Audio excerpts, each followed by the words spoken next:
Welcome to Networking RX, a podcast devoted to helping business professionals like you enhance your networking skills in order to become more proficient giving and receiving quality business referrals and improving the overall quality of your life and the lives of those around you. The Networking RX podcast is a production of AmSpirit Business Connections, an organization whose mission is to empower business success through networking. The other day I was talking to a friend and they had a what I'll call a parking altercation, not a fender bender, but an altercation. They were out at a store, doesn't really matter what store, large store, large parking lot. You get the gist. I don't run into these things. I tend to park what I call in the back 40, on the back acreage. Leave the closer spaces for the elderly, I say. I like to pull through. I don't want to park next to anybody. I'm happy to walk. So I don't run into these things. But this particular friend, he parked, and it was kind of prime spot. It wasn't handicapped, but it was like close to where the handicap spots are. It was a prime spot. And he parked, and this person came up to them. They were kind of still, the other person hadn't parked yet, but the other person had what I'll call dibs on the spot, right? I was going for the spot and you parked in my spot. And apparently, of course, I wasn't there. I'm getting this all secondhand. But the person who thought they got the spot, who didn't get the spot, the person who's not my friend, and I don't mean that in a bad way, it's just somebody I don't know, but that person was very, very angry. Very angry, and I don't know what parking etiquette is, but somehow, some way, the person who didn't get the spot, the person not my friend, felt they were entitled to the spot. So put their car in park, got out of the car, and was just really kind of going off on my friend about this parking spot. My friend was saying, wow, it was terrifying, Not terrifying that, well, yeah, I guess in this day and age, you don't know. Somebody could pull a gun or a knife or something like that. Not everybody's crazy, but there are crazies in the world. Probably always have been crazies in the world, but you seem to hear about it more now than ever. But at any rate, my friend was like, my first instinct was just to, take the guy on, the other person. And he didn't, but that was his first instinct. His second instinct was just, I'm just gonna get in my car. I'm just gonna go in the store, right? I'm gonna run away, right? Or I'm gonna just get in my car and just wait for this moment to pass. And then the other thought he had was, you know what? Fine, you really want this spot so bad, you can have it. You can have it. I apologize. And those were his three thoughts. And but what he ended up doing, which I think is probably the logical thing to do, is just being firm about it and saying, you know what? I was here. The spot was open. I didn't see you. None of these things are reserved. I'm sorry you're upset. I'm parking here. I got to go. I got to go get milk or whatever he was at the store for. Very interesting story, and just to kind of dissect it a little bit, because we all get into these conflicts in our relationships. Sometimes they are with total strangers, as this this incident points out, is that it's a total stranger. Now, I don't know about you, but I've been going to the same grocery store for the last 30 years.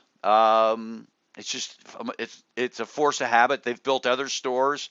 I know where everything's at. Even when they reorganize, I kind of know where things are at. I'm just comfortable there. So I say that because my friend probably goes back to the store and will probably run into that person again. They may not remember him. He may not remember them. I don't know. But for all intents and purposes, they're a stranger. And so we do have conflicts with strangers, as I've illustrated in the story, but we also have a lot of conflicts with people that we know, people that we a lot of times know and like. Sometimes we know and maybe aren't real keen on, and they're bringing controversy into our life, conflict. And some people are very passionate about whatever it is they're passionate about. It might be a vendor that's upset that you haven't paid them soon enough. It might be somebody being mad at you because you're their vendor and they feel that you've overcharged them, and it creates a conflict. It might be related to an employment matter where you didn't get a promotion and felt like you should, or the boss feels that you're not coming through on certain projects, or maybe you have an employee and they just feel like they've been mistreated, disrespected somehow, some way. And in all these instances, you run into the situation where somebody's going to come at you in what I'll call an aggressive fashion. I'm not going to say a violent fashion, but just, you know, um, voice raised, the anger, if you will, just kind of a posture. Um, I think the term is, hackles up. I'm not really sure what that means. I probably should look it up, but you know what I mean. It's just there's an anger there. And I know I've run into it. I can't really think of a great situation, a great illustration. Not that I don't have conflict in my life. I do. It generally doesn't get to that point. But just to go back and talk about my friend's situation, you know, his first instinct was, okay, I'm going to take this person on, right? This is my spot, and going to meet anger with anger. And that's very primal. That's very human. We were kind of brought up in a world where you you met violence with violence. You fought, and we talk about fight or flight. And in that first instance, I'm gonna, I'm challenged. I'm going to fight. The second instance is what's called flight, right? Flight or freeze. Freeze is okay. I'm not going to do anything. I'm not going to say anything. Um, I'm just going to kind of take it and let the situation cool down. Or flight is I'm going to go walking into the store and I'm just going to walk away from this. If the person wants to continue to follow me in the story I'm telling, great. If the person wants to whatever, they got to come after me, and then they tend to start looking a little bit silly, if you will.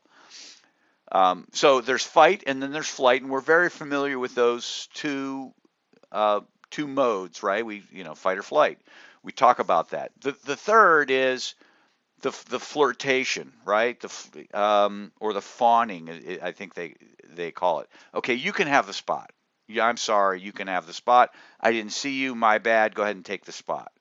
Um, or in another situation, it almost becomes like a negotiation. Oh, I'm really sorry you're angry.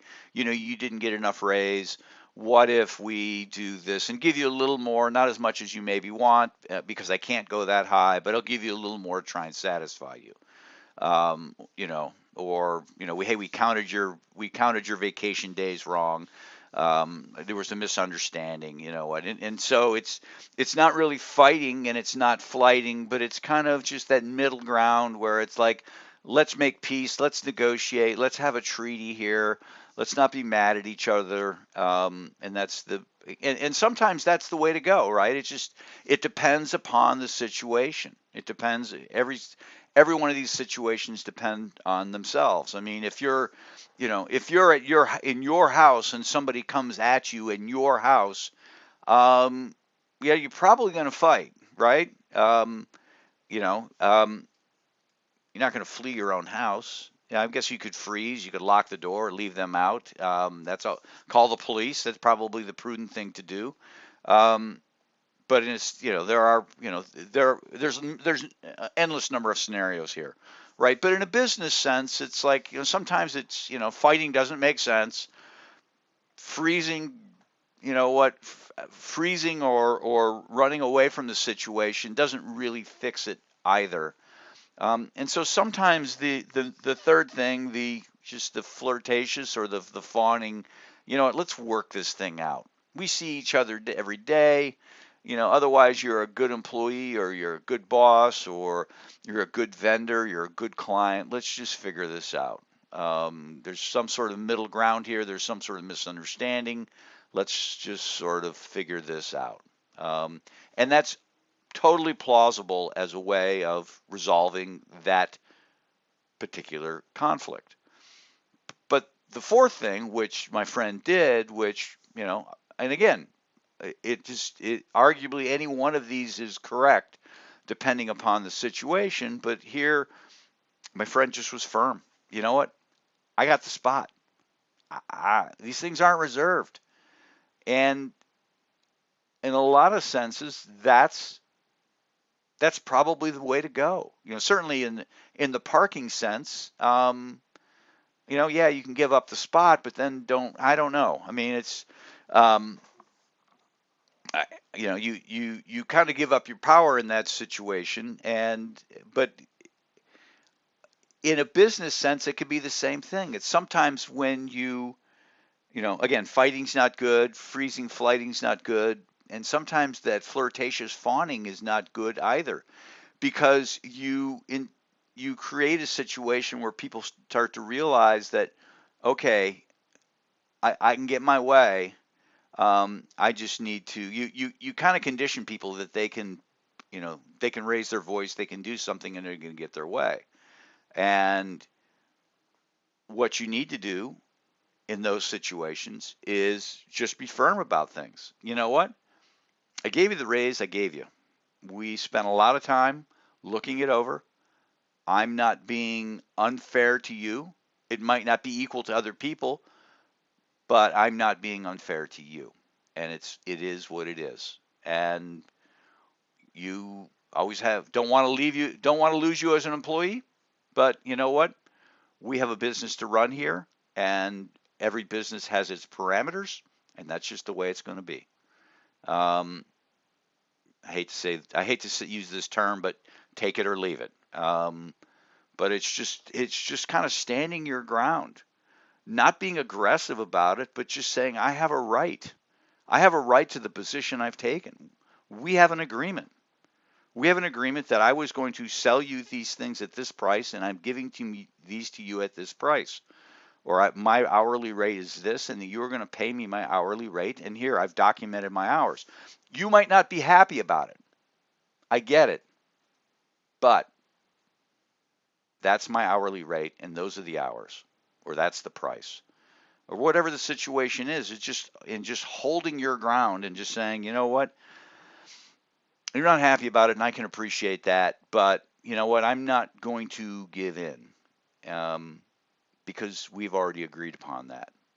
And I think that in many situations, that's probably the best way to move forward. Obviously, there can be misunderstandings, and I've run into the situation where there are misunderstandings, and it's like, all right, let's just sort this thing out.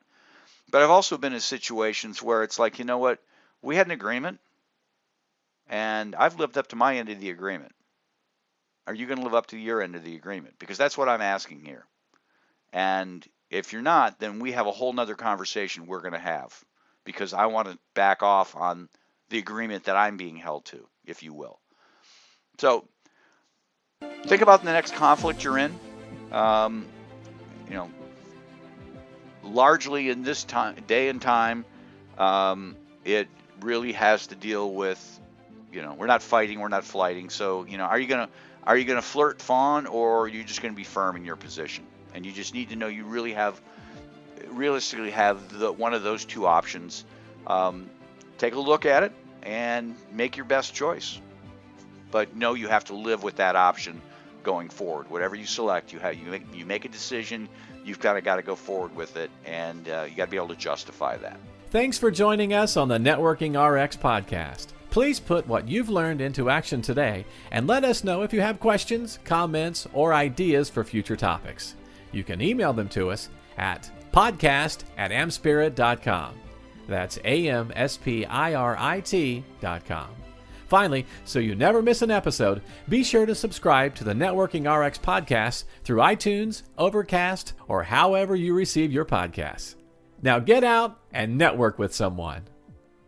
The Networking RX podcast is the copyright production of AmSpirit Business Connection. All rights reserved.